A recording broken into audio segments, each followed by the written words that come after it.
La apertura democrática en Guatemala se inicia con el gobierno del general Óscar Mejía Víctorez en 1983, después del golpe de estado al general José Efraín Ríos Montt.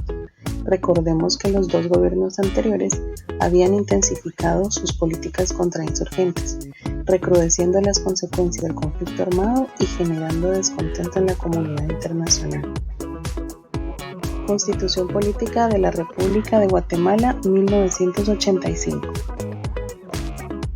El gobierno estadounidense presionó al Estado para que se diera fin al conflicto armado en Guatemala, ya que todas las naciones estaban entrando al proceso de globalización, el cual inició en 1970.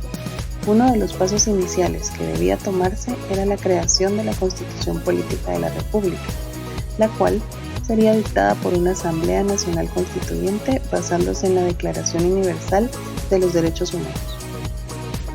Además de la presión internacional, también existía descontento dentro del territorio nacional. El sector empresarial necesitaba que se eliminaran los impuestos, ya que se encontraba en una crisis económica, y el sector militar se enfrentaba al dilema de tener que detener la guerra y quedarse sin el control y el poder de la nación. Finalmente, tanto la presión interna como externa llevan al presidente Mejía Víctorez a comenzar el paso hacia la democracia. Por primera vez en muchos años se abre la posibilidad de llevar a cabo elecciones democráticas para determinar a los gobernantes del país. Casi todos los candidatos a la presidencia eran civiles. La idea era eliminar los gobiernos militares. Papeleta electoral de primera vuelta. Papeleta electoral de segunda vuelta, disputa entre Vinicio Cerezo y Jorge Carmen.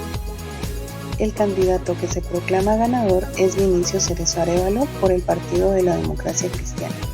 En este momento se estableció que los gobiernos durarían 5 años. Toma posesión el 14 de enero de 1986. El gobierno de Cerezo Arévalo obtuvo cierta resistencia por parte del ejército, ya que se le quitó el control del Ministerio de Desarrollo Social, el cual les había permitido a los militares mantener el control del interior del país ante la amenaza de la guerrilla.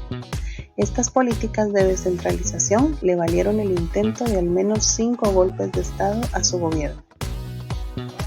El presidente, sus actividades e incluso su agenda estaban controladas por el Estado Mayor Presidencial. La violencia no se detuvo.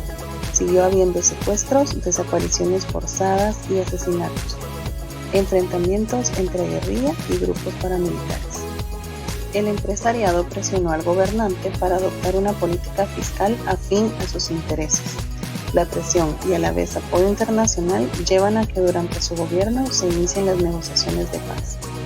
Debido a los resabios del conflicto armado, se da el asesinato de la antropóloga Mirna Mac, quien participaba en la identificación de osamentas encontradas en fosas comunes. Con el gobierno de Cerezo Arévalo se pone fin a 15 años de gobiernos militares, algunos de facto, es decir, que habían tomado el poder mediante golpes de Estado. Y también finalizan 25 años de ausencia de un proceso democrático y limpio de elecciones generales.